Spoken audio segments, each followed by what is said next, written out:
Allah sebelum menyuruh kita baca la ilaha illallah perintahnya apa? Fa'lam. Tadi baca Yasinan, ya, baca surat Yasin. Malam nisfu Sya'ban kan baca Yasin, ijazah dari guru-guru. Katanya sih bid'ah, kata orang sono. Dia nggak paham. Ya.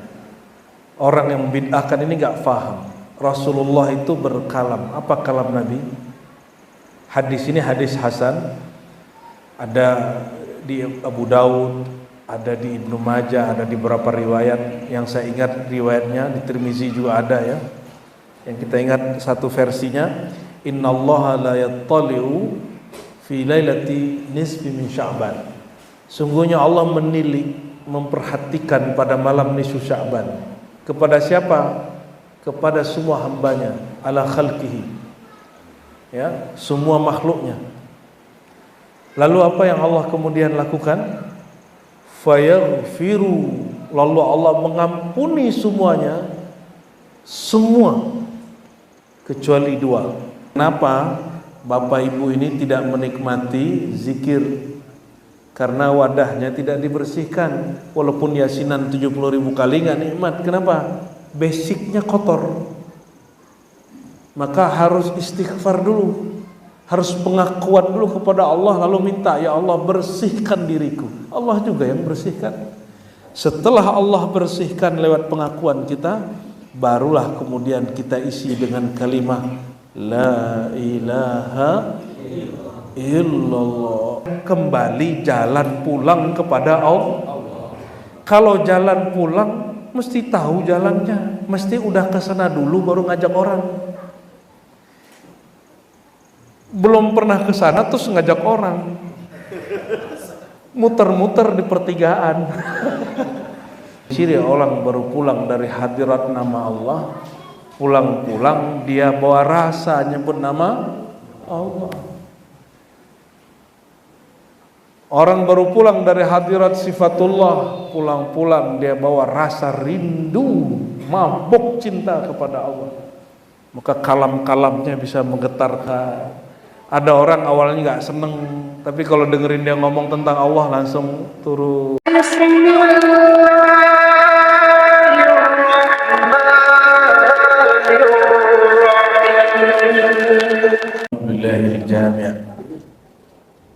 likulli kamalin wa jalalin wa jamalin. Walhamdulillahi al-mu'ti likulli khairin. Walhamdulillahilladzi nawwarana binuri hidayatihi wa binuri ilmihi wa nas'alullaha an yuqimana fi maqamati ubudiyatihi amin ya rabbal alamin.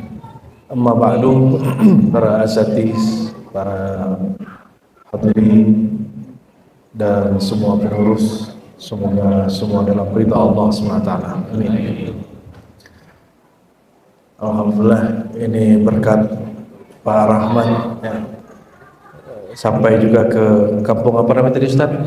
Langkapura. Anggap saja ini kunjungan mahabbah, ya, kunjungan cinta kasih, ya.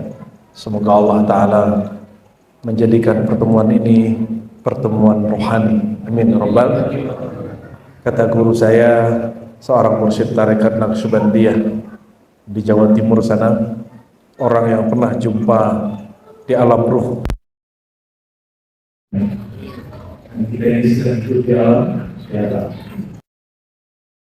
Diri kita ini ada lapisan-lapisan alam. Bahkan tidak usah alam gaib, yang zahir-zahir pun alamnya banyak. Alam rasa, rasa pada lidah itu beda ujung, beda rasa. Ada bagian manis, ada bagian asin. Orang lama nyebutnya masin, orang Lampung masin. Nah, itu kalau bermasalah lidahnya, dia tidak sanggup merasakan, menangkap alam itu. Maka coba lihat air sama-sama bening, tapi kalau dikasih gula, beningnya masih hampir sama. Yang dapat menangkap bukan mata, yang dapat menangkap lidah. Jadi bagaimana cara merasakan manis? Jangan dipandang, diteguk. Paham maksudnya? Bagaimana cara menikmati indahnya pemandangan gunung di Lampung? Berikut ada lautnya. Jangan dirasa dengan lidah, jangan didengar dengan telinga. Kata orang Lampung itu indah. Enggak. Kunjungi, lihat dengan mata kepala. Jadi menikmati pemandangan dengan pandangan, menikmati rasa dengan lidah. Ini yang sekarang bermasalah. Orang itu ingin merasakan manis, tapi dia pandang-pandang aja, namanya pengamat. Kata orang, kata orang, kata orang. Mulai dari ustadz sampai profesor, doktor sama. Kebanyakan berbicara tentang Allah ini lebih banyak tentang penelitian dan pengamatan. Jadi datanglah beberapa mahasiswa ingin meneliti riba. Saya bilang gak usah, kalau mau cicipi aja sini. Ngapain diteliti-teliti? Kami mau meneliti mursyidnya siapa Buya? Gak usah mursyid-mursyidang. Udah ente masuk sini kita zikiran bersama-sama. Nggak mau dia hanya mau mengamati dan meneliti. Kalau penelitian itu juga sama, meneliti rasa madu beda dengan gula, gimana caranya? Dipandang-pandang atau dirasa? Nggak dirasa, dicicip lah. Kalau nanti nggak cocok ya taruh, jangan diikuti. Jangankan ilmu mengenal Allah, jalan menuju Allah, madu saja banyak rasanya Pak. Ada madu cekek. Tadi madu apa tuh Bang Rahmat tuh? Madu hutan sawit, warnanya sudah lain. Madu randu sudah lain. Itu baru jenis madu. Gimana ilmu jalan mengenal Allah? Di alam nyata ini sudah banyak cara untuk merasakan sesuatu yang tidak tampak oleh pandangan ini, tapi nyata di lidah ini. Maka nyata dengan tidak tampak itu lain. Tidak semua yang tidak tampak tidak nyata. Bapak, ini kalau minum kopi kasih gula, gulanya manis itu tampak nggak? Yang tampak apa? Kelihatan nggak manis tuh? Nyata nggak manis tuh? Nyata manis itu, bener? Serius nih? Berarti nyata dengan tampak berlain? Lain. Inilah misi Rasulullah SAW. Kata beliau, innama bu'itstu mu'allima. Yang sering dibaca orang kan, innama bu'itstu liutammima makarimal akhlaq. Itu udah biasalah hadisnya, tapi hadisnya tidak sampai derajat sahih li zatihi. Hadisnya hanya hasan. Ya, hadis yang sahihnya apa? Innama bu'itstu mu'alliman. Aku diutus sebagai guru. Maka beliau sebagai guru, ini pewaris Rasulullah ini. Namun yang diwarisi, ada yang diwarisi ilmu zahir, ada ilmu fikir, ada ilmu rasa, ada ilmu ma'rifat, ada yang mewarisi ibadah aja. Kalau beliau menyebut dirinya mu'allim, yang diwarisinya apa? Ilmu. Kita nggak mesti juga jadi guru, tapi yang wajib kita punya ilmu. Oleh karenanya, yang sering kami ulang-ulangi, Allah sebelum menyuruh kita baca la ilaha illallah, perintahnya apa? Fa'lam. Tadi baca yasinan, ya, baca surat yasin. Malam nisfu Sa'ban kan baca yasin, ijazah dari guru-guru. Katanya sih bid'ah, kata orang sono. Dia nggak paham. Ya. Orang yang bid'ahkan ini nggak paham. Rasulullah itu berkalam. Apa kalam Nabi? Hadis ini hadis hasan. Ada di Abu Daud, ada di Ibnu Majah, ada di beberapa riwayat. Yang saya ingat riwayatnya di Tirmizi juga ada ya. Yang kita ingat satu versinya, innallaha la yattali'u fi lailati nisfi min Sya'ban. Sungguhnya Allah menilik, memperhatikan pada malam nisfu Sya'ban. Kepada siapa? Kepada semua hambanya, ala khalqihi. Ya, semua makhluknya. Lalu apa yang Allah kemudian lakukan? Fayaghfiru, lalu Allah mengampuni semuanya, semua kecuali dua. Fayaghfiru lahum jami'an, kecuali dua. Allah ampuni semua mereka kecuali dua kelompok. Pertama musyrik, dua musyahid. Musyrik, syirik baik syirik zahir ataupun syirik yang tidak zahir. Yang kedua musyahid, orang yang suka menyebar permusuhan. Syahn itu artinya suka menebar permusuhan, bertengkar, nggak mau di Islam. Maka saya curiga nih, kalau kita berdebat terus Aswaja, Ahlu Sunnah, Wahabi, jangan-jangan masuk ke situ nih ntar. Belum lagi Ustaz Aswaja tengkar sama Aswaja, memperebutkan mana yang paling Aswaja. Ya, nanti yang bertengkar nggak hanya Aswaja Wahabi, Ustaz Aswaja ini merasa lebih Aswaja. Dia kira Aswaja itu sudah cukup. Enggak. Saya punya guru namanya Abuya Hasan Basri, itu pakar akidah Ahlu Sunnah, pakar sekali. Ya, sampai hari ini saya ketemu orang yang pakar sekali, itu cuma guru saya orang Suriah, yang agak selevel beliau lah. Jangan dikira orang kita ini nggak ngerti, nggak dalam ilmunya, lebih dalam dari kebanyakan orang Arab yang saya kenal, dari syekh-syekh Arab yang saya pelajari ilmunya mereka. Abuya Hasan Basri ini, dia cerita, dia kan generasi muridnya Syekh Sulaiman Rasuli, berarti generasi seperti Hadratus Syekh Hasyim Asy'ari punya murid. Generasi itu kalau di Padang itu namanya Madrasah Tarbiyah Islamiyah, tapi bukan MTI Al-Hanif lagi, MTI Madrasah Tarbiyah Islamiyah. Itu guru kami cerita, kitab akidah sudah aku pelajari semua yang dipelajari di pesantren. Apapun teorinya di kitab Sanusi, Hasyiahnya Dusuki, kitab Aqidatul Awam dan segala macam aku sudah dalami. Tapi apa yang kurang? Kok rasa bertuhan gak muncul? Nikmat menyembah Allah tidak terasa. Pahitnya maksiat tidak terasa. Hambarnya ketika kemudian dari taat ke maksiat nggak terasa. Gelisah beliau. Maka datanglah dia ke guru tua-tuanya, datang ke fulan. Apa pertanyaan beliau? Tuan Syekh, sebenarnya Ahlus Sunnah yang hakiki itu yang mana? Oh, si Syekh ini bilang baca kitab ini, dia baca kitab itu. Si fulan ditanya lagi, baca kitab ini, dibaca kitab itu, sampai udah capek baca kitab. Ternyata orang tua dia sendiri seorang Syekh Ahlus Sunnah. Orang tua dia juga seorang mursyid tariqah, seorang Aswaja, akidah Asy'ari, mazhab Syafi'i, bertasawuf.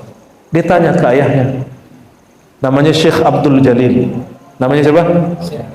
Syekh Abdul Jalil. Bertanya beliau, wahai ayahanda, saya sudah panjang nih perjalanan, hilir mudik utara selatan, nanya mana yang disebut Ahlus Sunnah, bagaimana cara menumbuhkan rasa bertuhan ini.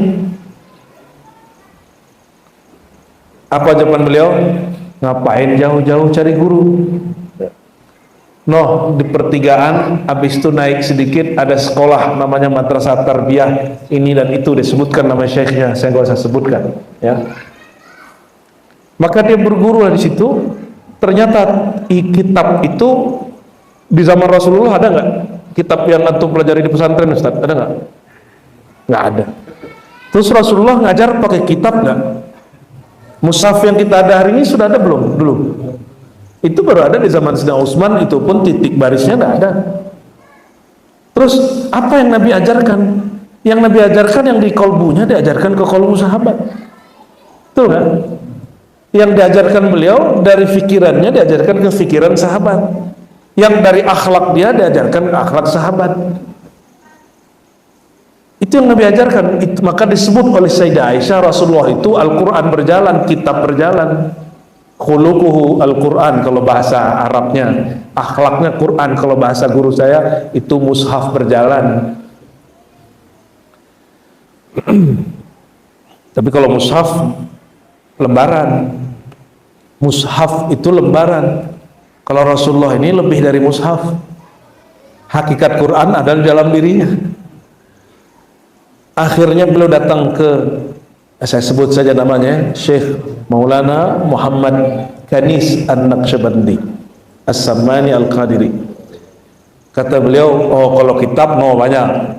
Dia juga seorang pendiri, kalau di Jawa NU, kalau di sana MTI, juga salah satu pendiri Madrasah Tarbiyah Islamiyah Aswajahnya orang Sumatera Tengah dulu ya. Kata beliau, itu yang di kitab, kitab yang ditulis orang. Sekarang kita tulis nama Allah itu di kolbu kita masing-masing. Disuruhlah dia menitobat, kamu ditobat. Habis itu ditalkinkan cara istighfar, disuruh istighfar. Setelah istighfar, udah bersih kolbunya, baru dituang kalimatullah. Jadi kenapa Bapak Ibu ini tidak menikmati zikir? Karena wadahnya tidak dibersihkan. Walaupun yasinan 70.000 kali nggak nikmat. Kenapa? Basicnya kotor. Maka harus istighfar dulu, harus pengakuan dulu kepada Allah, lalu minta, ya Allah bersihkan diriku. Allah juga yang bersihkan. Setelah Allah bersihkan lewat pengakuan kita, barulah kemudian kita isi dengan kalimat La ilaha illallah. Itu bacaan dia pelajari dari awal masuk pesantren sampai kelas 7. Dulu kelasnya 7. Kalau pesantren sekarang 6 tahun ya. Oh, di sana masih 7 tahun. Tapi kata dia, aku nggak pernah merasakan kedahsyatan kalimat Allah itu. Allah ukir di dalam kolbu. Atas dasar inilah dulu imam di Uzbek, di Bukhara, namanya Al-Imam Muhammad Bahauddin Shah Naqsyaband, mengatakan Allah mengukir namanya di kolbuku. Kolbuku adalah rumahnya, Baitullah. Maka dia sebutlah dalam bahasa Persia Arab lama Naqsyaband, ukiran cahaya nama Allah. Dalilnya mana? Banyak di Quran ya. Banyak sekali dalil di Quran mengukir nama Allah di dalam kolbu. Kalau di kertas mudah, di kaligrafi mudah. Tapi tolong diingat, sekali nama ini terukir di kolbu, dia tidak akan pernah keluar. Tapi benar-benar kolbu loh Pak. Benar-benar kolbu. Tentu yang bisa mengukirnya Allah sendiri. Namun kita belajar apapun mesti ada guru. Guru itu orang tua rohani. Sebagaimana cara makan, cara minum yang mengajarkan orang tua jasad, maka untuk memberi makan dan memberi ukiran di kolbu ini mesti ada guru juga. Kita sekolah 6 tahun, sekolah dasar 3 tahun, SMP menengah pertama, kemudian menengah berikutnya. Untuk menulis A batasa, alif bata, A B C D, itu harus ada gurunya. Masa untuk belajar menyebut nama Allah saya belajar sendiri aja? Sombong sekali itu orang ya. Terlalu banyak ustaz, bingung kita langsung baca ke Al-Quran dan Sunnah. Bedakan kembali ke Al-Quran dengan kembali ke terjemahan. Oh, saya nggak penerjemahan, saya bisa syarat. Anda hanya kembali ke mushaf, bukan ke Quran. Al-Quran kalamullah, kalamullah yang dia tidak berhuruf bersuara. Yang turun itu mazhar kalamnya Allah. Ada di kertas, bisa disalin. Kalau kayak gitu, apa bedanya kita sama Nabi Musa? Nabi Musa kan disebut kalimullah. Dia mendengar kalam Allah, bukan kalam yang di mushaf lembar, tidak. Maka Bapak Ibu ya saudara sekalian, kolbu dibersihkan, masukkan la ilaha illallah. Nah, malam ini kalau dilakukan itu dengan baca yasin, dengan tahlilan, dibaca yasin. Yasin ini kan istinya tauhid ya, tauhid. Dan kita kemudian kalau orang habis yasinan ngapain kalau malam Syaban? Makan-makan bersama, benar ya? Itu untuk melebur permusuhan antara orang tetangga. Fayaghfirullahu lahum jami'an. Allah ampuni semuanya kecuali yang musyrik dan yang suka bertengkar. Oh, saya dimusuhi orang. Ya, yang penting Bapak nggak memusuhi orang. Oh, aku ini nggak suka dimusuhi orang, kalau dimusuhi aku mesti balik, sama aja ente. Nggak begitu, konsep beragama nggak begitu, ribut orang kalau begitu. Rasulullah berapa kali dimusuhi Abu Lahab? Apakah Rasulullah pernah membalas? Satu kali pun beliau tidak pernah mendoakannya, kecuali yang baik-baik. Nggak pernah. Apalagi kita jadi mu'alim, Ustadz ya, jadi mu'alim kita lebih ribet. Jadi guru, jadi ustadz, terkenal dikit nggak dihargai, tersinggung. Serius? Oh, dia nggak tahu aku ini siapa. Ini rusak dikit, nggak profesional, nggak menghargai aku. Makanya ada ustadz banci itu, gampang tersinggung. Dia nggak tahu tugas dia sebagai dai. Dai itu lebih tinggi dari mu'alim, Pak. Kok bisa? Dai ini harus siap dihina. Kalau mu'alim dihina murid, muridnya boleh diusir. Mu'alim, muridnya masalah, muridnya boleh dihukum. Tapi kalau dai, jamaahnya berontak, dia harus sabar. Jamaahnya menghina, tetap tersenyum. Jamaahnya lempar pakai apa? Batu, kata Rasulullah, ya Allah, mereka tidak paham siapa aku. Tolong beri hidayah, kalau enggak mereka ya keturunannya. Bapak bisa bayangin, Rasulullah ini bodyguardnya kan ada yang manusia, ada yang malaikat. Bodyguard langit turun, ya Muhammad, mau aneh apain tuh orang katanya? Mau kita runtuhin tuh gunung Thaif. Jadi emang begitu sifat orang khidmat. Malaikat khidmat ke Nabi, nabinya diganggu, dia yang emosi, benar nggak? Nabi juga santai aja. Jadi mana yang lebih sabar, Nabi atau Jibril? Jadi kalau jadi dai, jadi pendakwah, mesti lebih penyabar daripada jadi guru ngaji. Guru ngaji borotan, Pak, dulu ya. Kalau dai nggak boleh. Kalau dai itu kemana-mana bawa maaf, aku maafkan kamu, gitu. Kalau mu'alim di kelas itu ada kontrak belajar dengan murid. Jadi orang mengira jadi pendakwah itu gampang, karena katanya berangkat pergi bawa honor. Enggak, itu pendakwah basi itu. Dakwah itu warisan baginda Rasulullah SAW. Dakwah itu bukan ngajak orang memperkaya diri kita, memperbanyak murid kita, membesarkan majelis kita, bukan. Dakwah itu ilallah, ngajak kembali jalan pulang kepada Allah.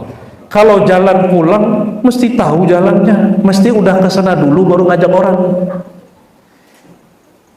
Belum pernah ke sana terus ngajak orang, muter-muter di pertigaan.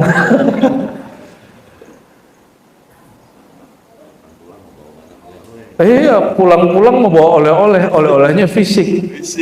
Orang kalau pergi ke Mekah nih, sering kita kasih ilustrasi, masih ingat mungkin yang dengar kajian-kajian online. Kalau pergi ke Mekah, pulang bawa apa? Oleh-olehnya apa? Kurma nggak ada di Mekah, kecuali diimpor dulu tuh, dibawa dulu dari apa wilayah lain tuh. Kalau Mekah apa khasnya? Zam-zam. Ciri-ciri orang pulang Mekah, oleh-olehnya zam. Ciri-ciri orang pulang Madinah, oleh-olehnya kurma. Ciri-ciri orang baru pulang dari hadirat nama Allah, pulang-pulang dia bawa rasa nyebut nama Allah.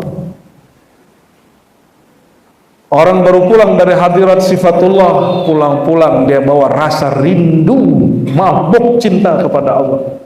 Maka kalam-kalamnya bisa menggetarkan. Ada orang awalnya nggak seneng, tapi kalau dengerin dia ngomong tentang Allah langsung turun. Ya. Begitu, Pak. Akhirnya guru saya ini habis diajarin begitu, katanya, ya Allah, semudah ini jalan bertuhan. Cukup dengan menjatuhkan gengsi, menjatuhkan rasa berilmu, menjatuhkan rasa merasa diri orang penting, tundukkan kepala di hadapan guru, ikuti kalamnya, langsung terasa. Ternyata itu yang sulit. Kenapa Abu Lahab tidak bisa menerima Nabi Muhammad SAW sebagai Rasulullah? Gengsi. Gengsi aja, pada ada urusan lain. Ya. Nah, inilah yang mesti kita benahi, Bapak Saudara yang akan Allah. Malam ini malam nisfu Sya'ban, di beberapa perhitungan masyayikh ya. Malam ini tolong nggak ada lagi syirik. Syirik yang jali, yang jelas. Insya Allah umat Islam aman semua. Ya, nggak ada kan yang nyembah pohon, nggak ada kan nyembah matahari, nggak ada yang nyembah Nabi Isa, ya kan? Nggak ada. Ada yang nyembah Nabi Muhammad? Nggak ada. Makom Nabi tertinggi Nabi Muhammad, nggak ada yang nyembah Nabi Muhammad. Inilah hebatnya Sayyidina Muhammad. Kenapa? Beliau buka syariat plus ma'rifat bersamaan. Kalau Nabi Isa baru buka hakikat, syariatnya belum selesai. Makanya ketika dibuka hakikat, murid-muridnya salah paham, sebagian dikira Nabi Isa itu bukan sekedar anak Tuhan, Pak. Kalam Tuhan yang berjasad, firman Tuhan yang berfisik. Lebih ngeri kan? Tapi datang di abad ke-7 imam namanya Ibnu Arabi. Kata Ibnu Arabi, Nabi Isa itu bukan kalam Allah, tapi mazhar dari kalam dan hembusan ruhullah, kalimatullah. Kalimatullah itu bahasa sananya, Yunaninya logos, kalimat, logos atau logi atau ilmu atau kalimat. Ruhullah wa kalimatullah. Kalimatullah firman Tuhan, gitu. Nabi Muhammad lebih dari firman Tuhan. Habibullah, kekasih Allah. Kalau kekasih Allah, kamu mau sifat yang mana? Mau mana yang nama yang mana? Ya. Maka kata orang Arab, ya, ana man ahwa wa man ahwa ana. Akulah yang mencinta, tapi aku juga dicinta. Terus ana itu siapa? Ana uhibbu ana. Aku mencintai aku. Jadi kekasihnya harus jadi aku juga. Nggak ada lagi aku dan kamu. Aku, wah itu. Mauku sama. Udah lebur. Itu yang disebut Habibullah. Maunya Rasulullah, maunya Allah, maunya Allah, maunya Rasulullah. Kenapa bisa begitu? Leburlah kehendak Nabi Muhammad dalam kehendak Allah. Leburlah maunya Nabi Muhammad dalam maunya Allah. Allah nggak mau ngasih hidayah Abu Lahab, terima beliau. Allah nggak mau kasih hidayah orang Taif, padahal semua udah disiapin, beliau ridho. Allah nggak mau, beliau ridho, terima. Apapun mau engkau ya Allah, itu mauku, selesai. Itu namanya raditu billah. Itu namanya apa? Kapan orang mulai menikmati nikmatnya iman, mulailah menikmati maunya Allah. Mau menikmati hidup, Pak. Ini kan kita nggak tahu umur kita berapa nih ya. Semoga umurnya dipanjangkan dalam keberkahan. Kalau nggak mati aja ya, husnul khatimah. Gak usah hidup punya panjang tapi nyusahin orang. Mending hidup pendek, bermanfaat, diridai Allah, mati husnul khatimah. Pasti jumpa Rasulullah. Ya. Rasulullah itu mengatakan orang gak akan merasakan manisnya iman sampai dia meridhoi apa yang Allah mau.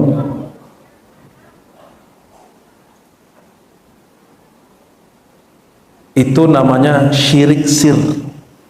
Ketika saya ada mau lain dengan maunya Allah, berarti ada dua kemauan. Sopan nggak? Allah berkalam, wa ma tasyauna illa ayyasha Allah.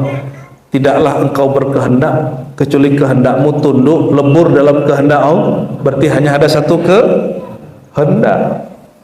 Udah pasang-pasang pawang, hujan juga ya kan. Saya itu udah nggak pernah pakai doa pawang hujan lagi, Pak. Allah mau kasih hujan, majelis mah jalan terus. Mau hadir berapa orang juga jalan. Emang kita imannya terganggu sama hujan? Emang majelis terganggu sama hujan? Gak usah.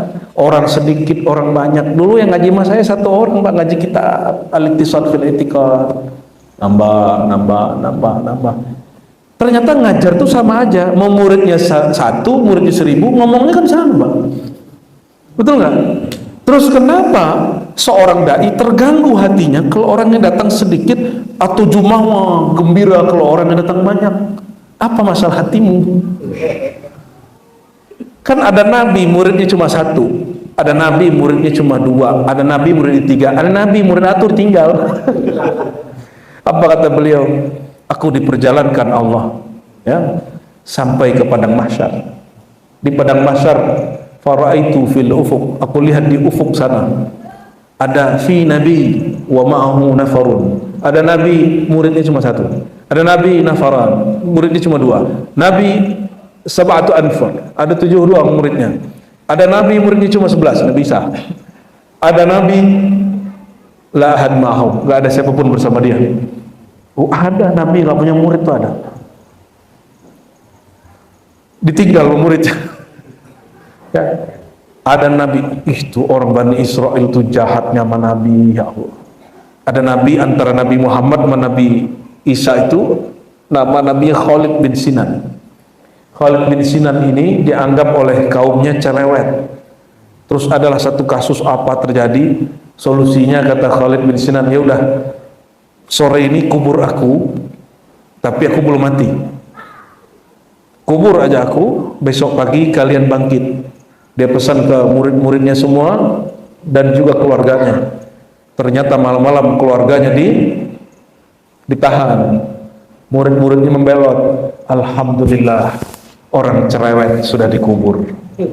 Gitu. Sampai hari ini dia belum dicabut nyawanya oleh malaikat maut. Namanya Khalid bin. Jadi belum ada riwayat menyebutkan beliau ini mati. Kenapa? Orang Ashabul Kahfi aja 309 tahun tidur. Jadi beliau masih tidur dalam secara jasad. Karena belum time-nya meninggal. Nah, itu disebutkan oleh Imam Ibnu Katsir dalam Qasasul Anbiya dan Al-Bidayah wan Nihayah, beberapa penggalan ceritanya. Bapak saudara bukan Allah, ini malam nisfu Sya'ban, Allah menilik kalbu. Ya. Kalau dalam kajian rohani disebut muraqabah itla. Muraqabah itla itu menghadirkan kesadaran, diperhatikan Allah. Apa yang diperhatikan Allah?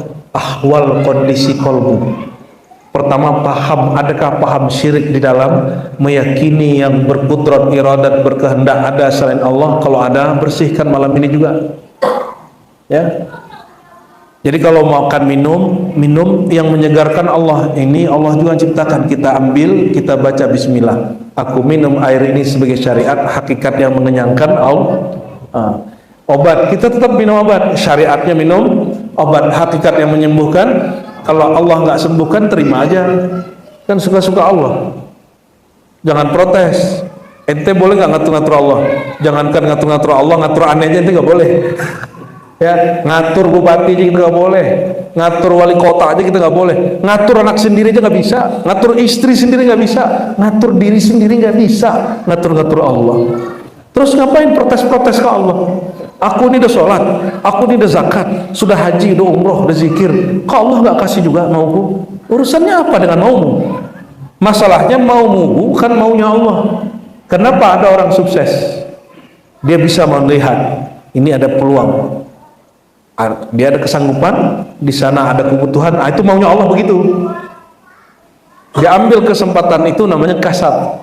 Sesuaikan kasabnya dengan waktu dan peluang, itulah kehendaknya Allah. Fa idza faraghta fansab, jika engkau selesai maka pindahlah ke yang baru.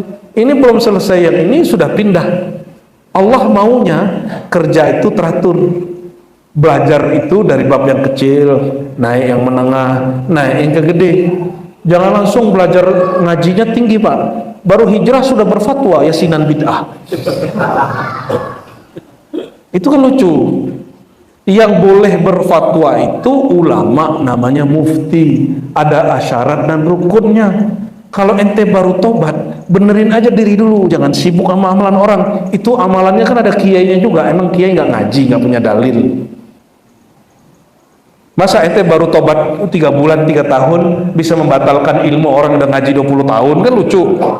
Ini omongan saya dulu sama diri saya. Kan saya dulu begitu, Pak. Dikit-dikit bid'ah, dikit-dikit haram. Capek sekali hidup tuh ya. Jadi tempat yang paling menegangkan itu masjid. Kalau ke pasar banyak teman kita, cuan, sesama cuan. Tapi kalau sudah masuk masjid, mata mulai sinis, ngeliatin celana. Yang pertama dipandang celana orang sama sarung. Naik ke atas, jenggot. Naik ke atas, kopiahnya kopiah hitam, ini aswaja NU, masuk kan aneh. Ini yang benar. Padahal Nabi nggak pernah juga pakai kopiah begini. Kalau kopiah begini nggak jelas dia.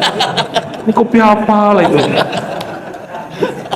Waduh, dulu masya Allah, sibuk sama orang. Ternyata orang kalau baru hijrah sadar belajar agama, dia harus kunu rabbaniyin. Ini perintah dari Allah di Quran. Cari ya, apa kata Allah? Kunu, jadilah engkau rabbaniyin. Apa arti rabbani? Dalam Sahih Bukhari bagian tafsir, Sayyidina Abdullah bin Abbas memberikan tafsirnya. Ini Sahih Bukhari. Rabbaniyin adalah orang yang mempelajari yang kecil sebelum yang besar, yang basic sebelum yang cabang. Memperhatikan diri dulu baru memperhatikan orang lain, membatalkan amal diri dulu baru membatalkan amal orang lain. Saya minta ampunlah kepada Allah, 2004 mulai ngaji Sahih Bukhari sampai hari ini masih ngaji Sahih Bukhari.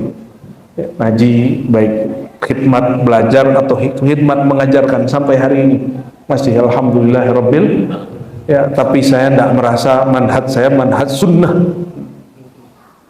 Saya hanya berusaha mengikuti sunnah.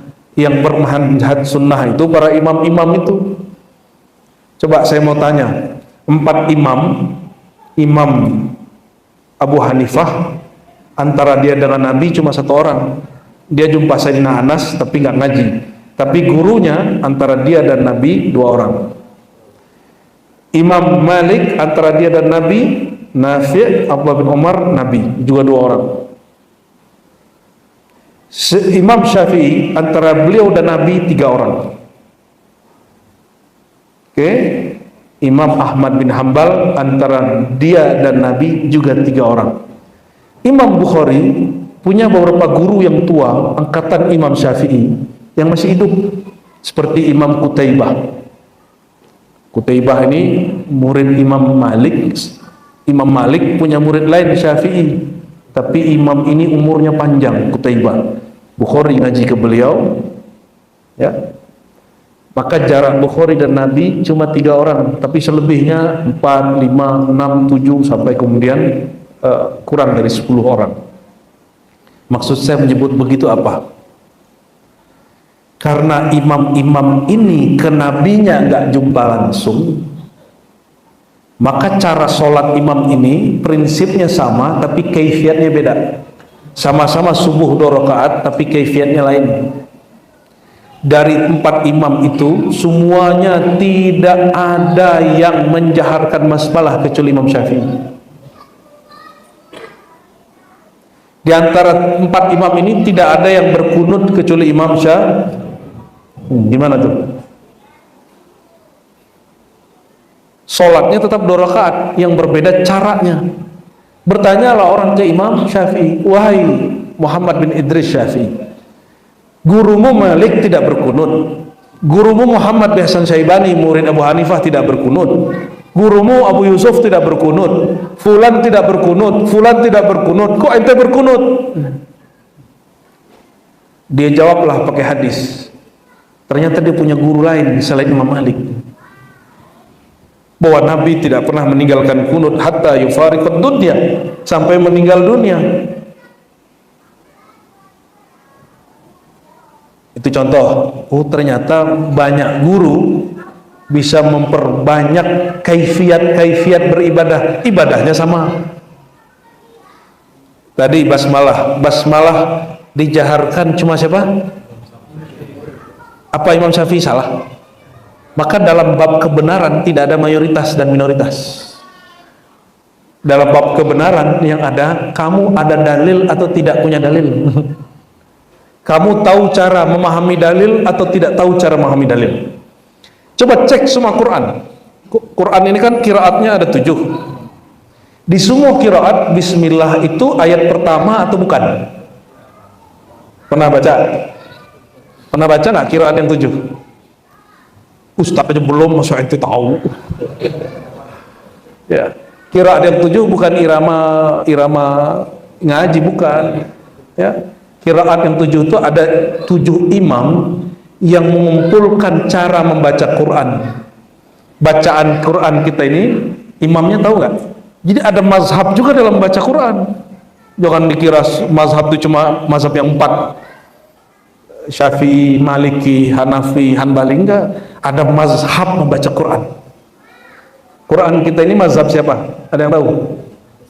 Hafaz muridnya, nama gurunya? Namanya mirip dengan namaku tapi pakai ain.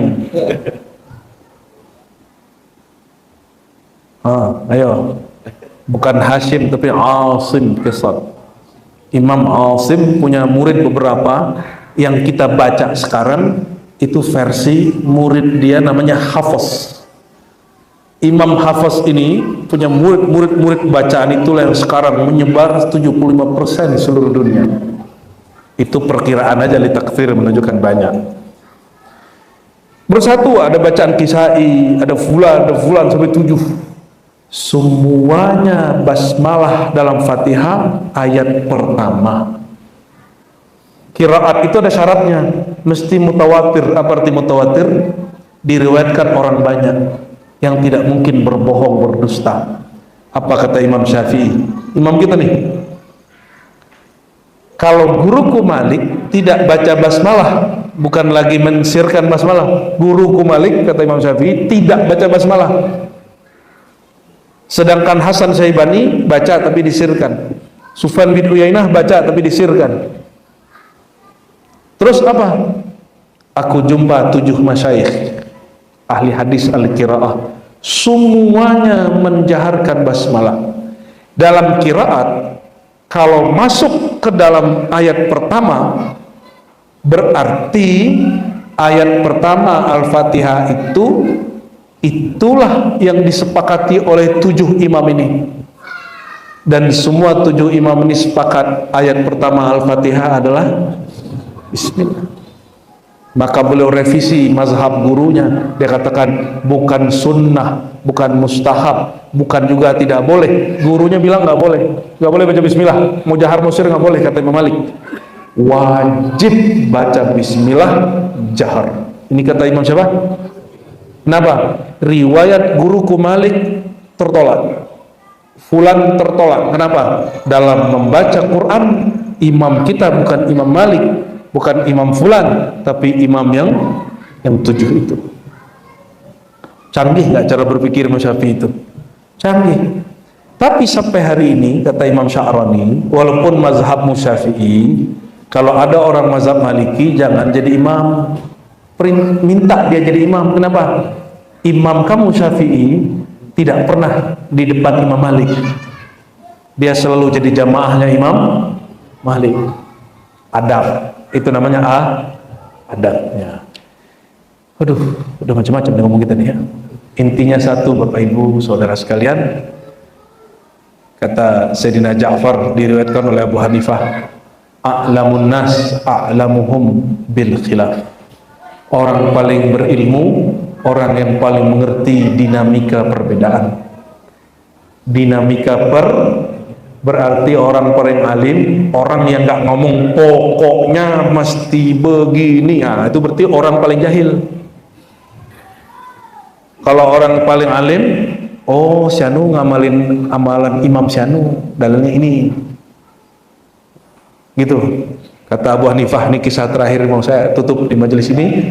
Kami musim haji di masa transisi dari Bani Umayyah masuk ke Abbasiyah, Allah kemudian bukakan kelonggaran untuk kami. Apa kelonggarannya? Yang di masa Bani Umayyah, zuriat Sayyidina Ali dilarang ngajar, beliau dapat tempat di awal-awal pemerintahan Bani Abbasiyah. ngajarlah Ja'far Shadiq di Haramain musim haji ini. Jadi sampai hari ini di majelis-majelis musim haji itu selalu ngumpul ulama kalau musim haji itu.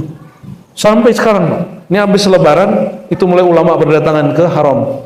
Nanti ngumpul. Dari semua yang ngajar itu, kata Abu Hanifah, kami bingung. Kok ada orang yang kami kira cuma bisa rukuk sujud, ternyata lebih mengerti dalil dan perbedaan dari kami. Satu dalil bisa diolah menjadi 70 makna. Itulah guruku Ja'far bin Muhammad bin Ali bin Husain bin Ali radhiyallahu taala anhum ajmain. Kita sebut Ja'far Shadiq. Jadi Ja'far Shadiq itu imam ahlu sunnah karena ibu dia cucu dari Abu Bakar, ayah dia cucu dari Sayyidina Ali. Ya, maka tidak ada mungkin orang Syiah yang hakiki itu membenci Abu Bakar. Kalau Syiahnya hakiki, berarti Syiah yang sekarang itu Syiah Rafidhah. Apa beda Syiah hakiki dengan Syiah Rafidhah? Kalau Syiah hakiki itu Syiah politis. Syiah politik itu partai Ali, partai Muawiyah. Sekarang sikap politik dijadikan ajaran agama. Masih ingat 2016-19 beda coblosan, beda iman? Kalian udah sama kayak orang Syiah, sama kayak Khawarij. Beda coblosan, udah beda ustadz sudah. 01 mau 02 udah beda. Masih ingat? Jangan-jangan musola ini salah satu yang korban. Kalian korban orang-orang otak-otak jahat di belakang yang memainkan agama untuk kepentingan politik. Dulu itu ada Syiah Muawiyah, ada Syiah Ali. Itu Syiah hakiki. Syiah juga, Syiah Muawiyah ini anti Ahlul Bait. Ali anti Muawiyah. Padahal mereka ini keluarga Rasul semua. Ali mantu Rasul, Muawiyah adik iparnya Rasulullah. Adik ipar, juga sepupuan. Abu Sufyan pamannya. Anaknya Muawiyah, Ummu Habibah. Ummu Habibah istri Rasulullah punya abang namanya Muawiyah. Itu lingkaran, bayangkan orang lingkaran ring satu Rasulullah aja bisa bertengkar urusan politik. Terus ente mau ulang lagi di negeri kita. Ya, jadi jangan mau lagi 2002 berapa ntar? 29 kita diadu domba urusan politik pakai modal agama. Kenapa? Saya tahu Pak siapa yang main. Kalau jual agama kosnya rendah. Kalau jual agama kosnya, ya teman-temanku banyak juga politisi ya. Dan dia ngaku jualan agama itu mudah kan. Orang kayak ente ini mudah jadi gubernur, teogah gitu. Gak minat. Kalau tidak ustadz siapa lagi? Disitulah beliau nanti lulu ya. Nanti jadi caleg deh kan. Jangan mau ustadz gitu nanti ya. Kalau bukan Pak Yai siapa lagi? Masuk barang tuh ya. Semoga beliau dijaga Allah ya. Kita semua dijaga Allah.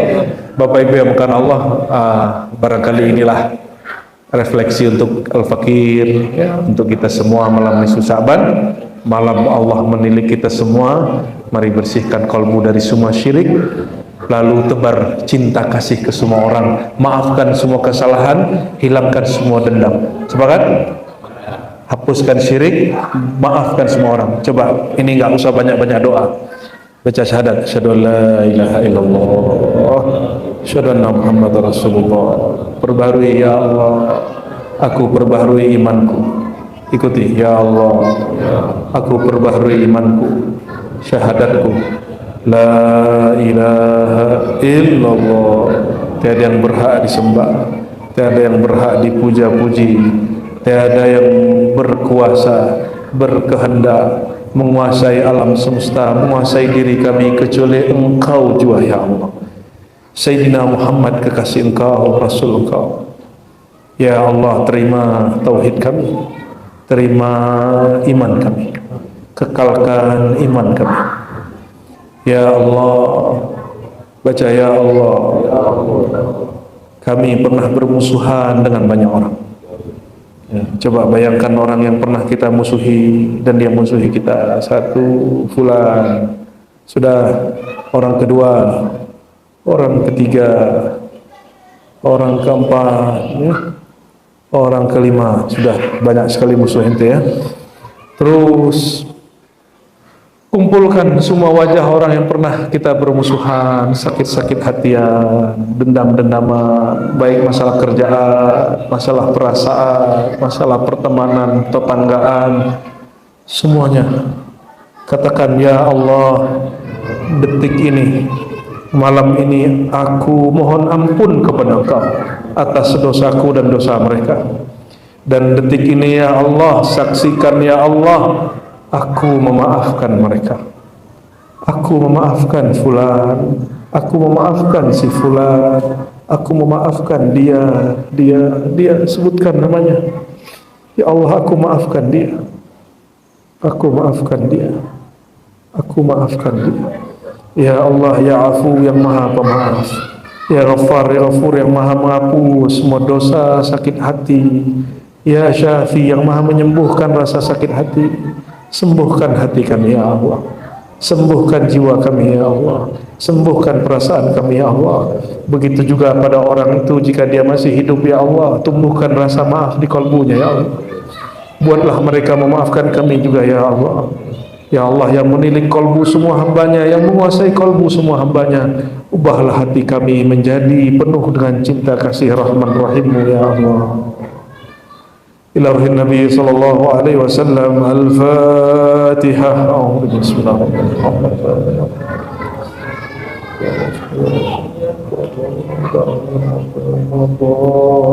Amin amin ya rabbal alamin. Rabbana atina fid dunya hasanah wa fil akhirati hasanah wa qina adzabannar waj'alna minal muwahhidin mu'minin muslimin muhsinin wa la taj'alna minasy syahna musyahinin musyrikin. Amin ya rabbal alamin. Subhana rabbika rabbil izzati amma yasifun wa salamun alhamdulillahi rabbil alamin. Salatullah salamullah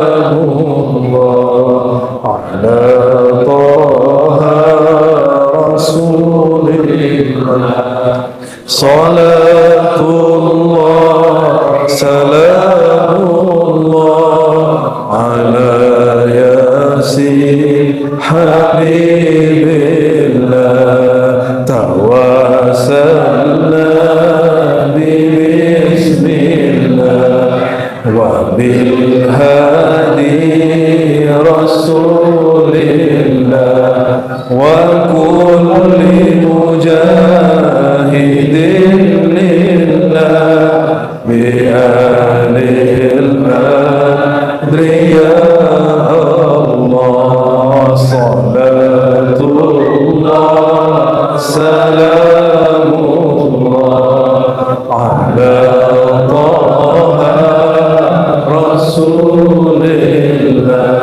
Salatullah salamullah ala Yasin Habibillah. Ala Yasin Habibillah. Assalamualaikum warahmatullahi wabarakatuh. Assalamualaikum warahmatullahi wabarakatuh.